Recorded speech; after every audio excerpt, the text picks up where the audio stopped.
Oke, selamat bertemu kembali, dan dalam video kali ini saya akan mencoba membahas suatu topik yang pastinya menarik ya, untuk Anda simak sampai tuntas, yaitu apakah hipnoterapi bisa dilakukan secara jarak jauh, dan jika bisa apakah efektif, dan bagaimana teknisnya. Jadi pastikan Anda mengikuti sampai akhir.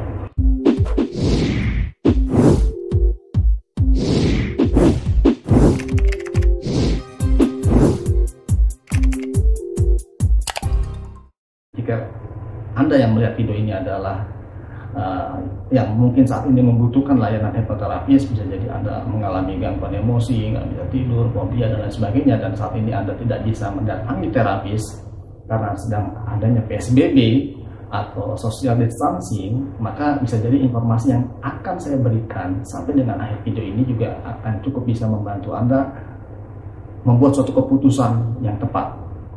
Nah, sebelum saya lanjutkan, izinkan jika Anda belum pernah mengenal saya, izinkan saya perkenalkan diri. Nama saya John Yudhistira, saya adalah hipnoterapis aktif. Klinik saya di Cibubur ya. Dan saya juga adalah penulis buku yang berjudul Teknik Sederhana Kekuatan Pikiran Bawah Sadar yang diterbitkan oleh Alex Media.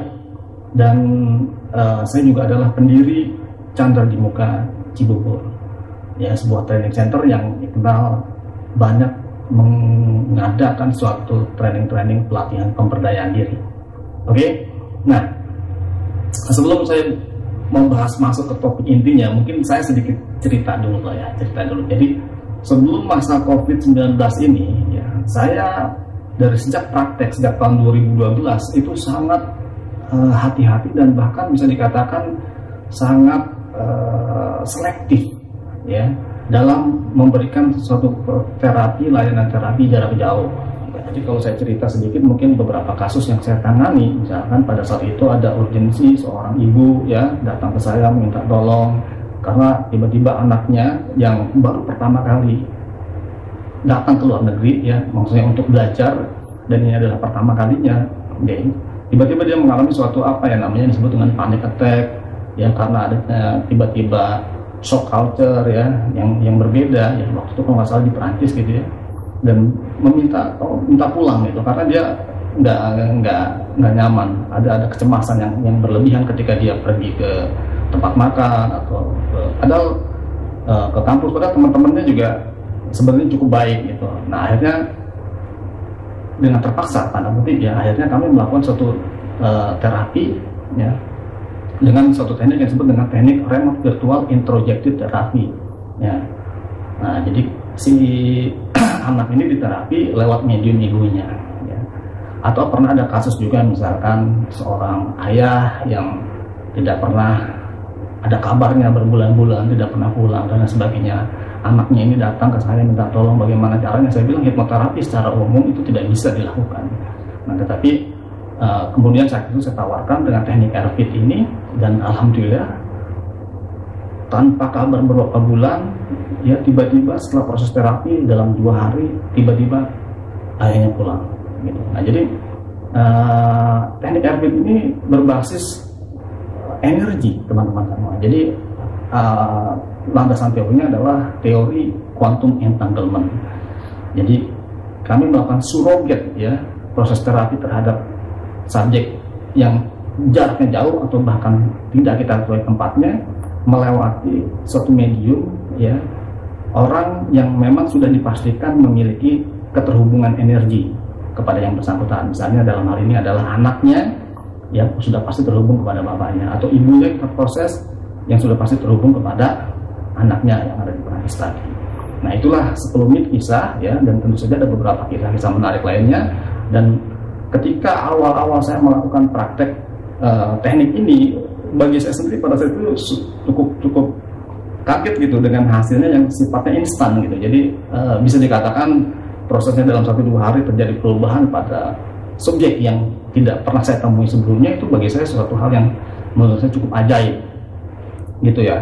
Nah, itu sekelumit kisahnya. Nah, sekarang bagaimana nih kalau dalam kasus pandemi COVID-19 ya, kemudian adanya PSBB dan sebagainya. Artinya apa? Kebutuhan terhadap orang-orang yang membutuhkan bantuan layanan hipnoterapi untuk gangguan pada mental emosional tidak berkurang, ya, bahkan mungkin bertambah dengan adanya pandemi COVID-19 ini. Dan saya melihat satu iklan, ya, dari sebuah vendor teknologi yang menggunakan suatu jargon yang bagi saya menurut saya menarik, ya. Jadi jargonnya adalah disebutkan remote is the new normal, gitu. Jadi remote is the new normal. Jadi remote atau sesuatu yang dikerjakan jarak jauh ini adalah sesuatu hal yang bersifat akan menjadi sesuatu yang normal baru, gitu. Jadi kalau dulu saya bersifat selektif memilih klien karena tadi ada beberapa pertimbangan yang saya sebutkan, ya, salah satunya adalah agar tidak menimbulkan persepsi negatif bahwa hipnoterapi ini adalah suatu praktek supranatural yang bisa mempengaruhi orang lewat jarak jauh. Maka ini ada suatu kebutuhan yang urgen, yang sifatnya mendesak, yang seorang hipnoterapis harus bertindak, gitu ya, seperti itu. Nah, bagaimana sebenarnya atau apa dan bagaimana nanti saya akan kupas tuntas, ya. Tapi sebelum itu saya akan coba samakan dulu persepsi, ya, terkait dengan hipnoterapi untuk teman-teman saya, karena saya tidak bisa mengontrol siapa yang melihat video ini, jadi saya akan mencoba menyamakan dulu persepsi, ya, terkait dengan hipnoterapi. Jadi hipnoterapi itu apa, teman-teman? Jadi hipnoterapi kalau berdasarkan saya jelaskan secara singkat aja, secara praktis adalah suatu proses terapi yang dilakukan ketika seorang berada dalam kondisi hipnosis, gitu. Sederhana kan, jadi terapi yang dilakukan ketika seorang berada dalam kondisi hipnosis. Nah, kondisi hipnosis itu sendiri apa? Nah, kondisi hipnosis itu sendiri adalah suatu kondisi relaksasi mental dan pikiran, ya. Nah, itu ya definisinya, ya. Nah, kondisi relaksasi mental dan pikiran ini adalah suatu kondisi alamiah yang kita alami setiap hari. Jadi setiap hari kita semua tanpa kecuali itu keluar masuk kondisi relaksasi ini, ya. Salah satu contoh yang menarik adalah pada saat kita mau tidur di malam hari, belum tidur banget, gitu. Nah, itu ada masa-masa di mana kita masuk ke dalam kondisi relaksasi ini. Atau pada saat pagi hari dibangun tidur, belum bangun banget, gitu, tapi sudah tidak tidur pulas juga. Nah, itu adalah suatu kondisi-kondisi yang kira-kira mirip seperti itu. Itu adalah suatu kondisi-kondisi yang disebut dengan kondisi hipnosis. Kira-kira disederhanakan pemahamannya seperti itu. Nah, karena dia bersifat alamiah, ya, itu artinya kita mengalami kondisi-kondisi seperti ini. Nah, perlu kita ketahui juga kondisi tersebut, ya, jika berdiri sendiri tidak bersifat terapeutik. Jadi kondisi hipnosis itu tidak bersifat terapeutik. Bayangkan kalau bersifat terapeutik setiap hari kan kita keluar masuk kondisi itu, kita menjadi seorang yang tidak kekurangan suatu apapun. Seluruh beban-beban emosi kita beres dengan sendirinya, kan kenyataannya kan tidak. Yaitu membuktikan bahwa kondisi hipnosis itu sendiri apabila berdiri sendiri itu tidak bersifat terapeutik, teman-teman, ya. Nah, jadi seorang hipnoterapis yang cakap dan handal biasanya di ruang terapi membimbing kliennya masuk ke dalam kondisi ini. Nah, kemudian setelah berada dalam kondisi ini dijaga selama proses terapi, kemudian dilakukan suatu proses terapi, dilakukan suatu proses restrukturisasi pada pikiran bawah sadarnya. Nah, gitu ya. Nah, itulah hipnoterapi. Proses terapi dilakukan ketika seorang berada dalam kondisi hipnosis. Nah, dengan persepsi yang seperti ini yang kita miliki sekarang sama nih, itu artinya ketika kita melakukan suatu proses remote hipnoterapi atau hipnoterapi jarak jauh, itu ada dua hal berarti yang perlu kita jawab. Jadi yang pertama adalah bagaimana membimbing klien, ya, atau bagaimana Anda sebagai seorang klien masuk ke dalam kondisi relaksasi ini, ya. Kemudian yang kedua, karena relaksasi ini sendiri tidak bersifat terapeutik, berarti teknik terapi seperti apa yang bisa dilakukan ketika seorang berada dalam kondisi ini, ya. Ada banyak sekali teknik tentu saja, ya, dan dari dua teknik favorit saya yang biasa saya lakukan ada dua. Kalau kliennya emosinya intens, saya menggunakan teknik affect bridge. Oke, yang kedua, kalau emosi tidak intens adalah dengan teknik ego personality terapi. Nah, tapi sebelum saya ngomongin itu, ya, mungkin ada baiknya juga saya berikan informasi juga untuk menyamakan persepsi sekali lagi bahwa ada dua aliran, ya, hipnoterapi di dunia ini. Jadi aliran pertama adalah aliran hipnoterapi yang berbasis sugesti.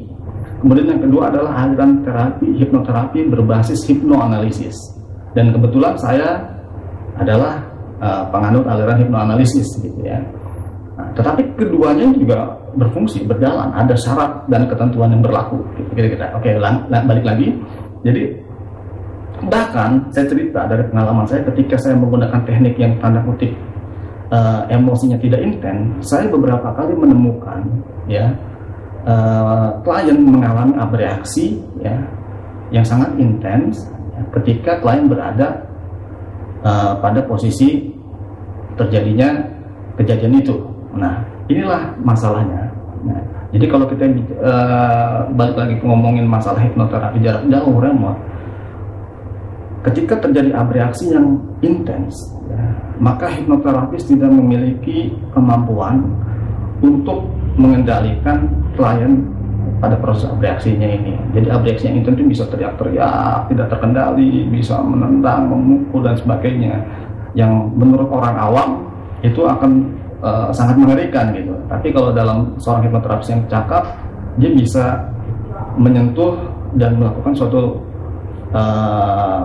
menghentikan abreaksi yang tadi intens tadi. Nah, inilah mungkin yang perlu dijawab ya dalam proses remote hipnoterapi ini adalah pertama bagaimana jika terjadi abreaksi. Nah, makanya atau mungkin pertanyaan yang lebih tepat adalah bagaimana untuk menghindari tidak terjadi abreaksi yang intens. Maka bisa dilakukan beberapa hal.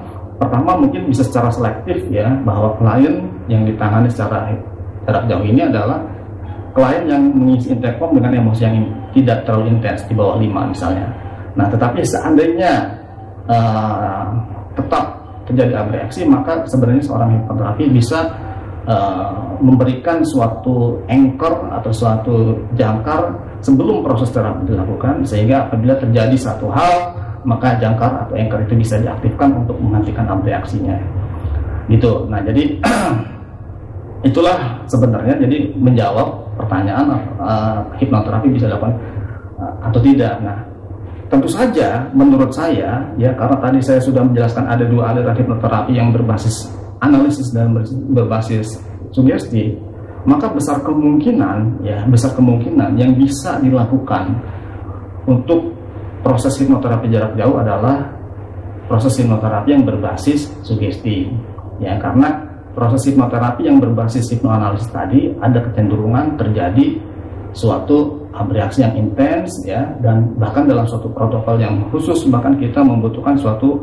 sentuhan pada tubuh klien ya, misalkan pada kening atau pada kepala dan lain sebagainya gitu ya. Jadi itulah sekelumit ya kira-kira ya apa yang ada di dalam pikiran saya terkait dengan hipnoterapi jarak jauh. Dan mungkin sebelum saya tutup video ini, saya juga mungkin bercerita sedikit lah ya. Jadi sebagai seorang praktisi, saya juga adalah seorang pembelajar, di mana saya belajar bertemu dengan banyak guru gitu ya, seperti teman-teman semua lah pasti sama dengan saya. Jadi saya belajar ke guru-guru yang sifatnya akademis gitu kan, atau ketemu guru-guru spiritual, atau yang guru-guru yang sifatnya tradisional dan sebagainya. Dan dari perjalanan saya itu saya menemukan juga sebenarnya mereka melakukan keajaiban-keajaiban ya, seperti misalkan melakukan penyembuhan jarak jauh, melakukan perubahan secara remote dan sebagainya. Dan kalau saya ambil suatu benang merah dari apa yang saya saksikan itu, sebenarnya saya mengambil satu kesimpulan tadi. Jadi ada segala sesuatu yang ada di dunia ini adalah energi ya, bahkan pikiran kita sendiri frekuensinya menimbulkan suatu energi. Pikiran kita sendiri adalah suatu energi gitu. Nah, jadi everything is energy gitu. Dan kemampuan-kemampuan ini sebenarnya tidak tidak khusus dimiliki oleh guru-guru ini. Jadi bahkan sebenarnya itu bisa dipelajari oleh semua orang. Jadi tidak, wah ini mungkin karena keturunan ini, oh ini karena beliau ini begitu segala macam. Tidak. Sebenarnya ya kita sendiri adalah makhluk energi ya. Kita sendiri adalah makhluk energi, dan pikiran kita sendiri itu adalah energi. Jadi keajaiban-keajaiban yang dimunculkan, yang diciptakan oleh para guru-guru itu juga sebenarnya bukan melulu hak mereka, tapi juga sebenarnya adalah bisa kita praktekkan dan bisa kita buktikan sendiri. Jadi kalau kita bicara Tuhan menciptakan manusia ini sempurna dengan berbagai toolsnya ya sama semua, kita, Anda, saya, guru-guru itu dan sebagainya. Oke, mudah-mudahan video ini memberikan hiburan untuk Anda. Jika Anda suka dengan video ini, silahkan Anda like, subscribe ya. Siapa tahu nanti ketika saya ada waktu untuk membuat video-video berikutnya, Anda bisa langsung mendapatkan notifikasinya. Terima kasih, sampai bertemu kembali. Salam.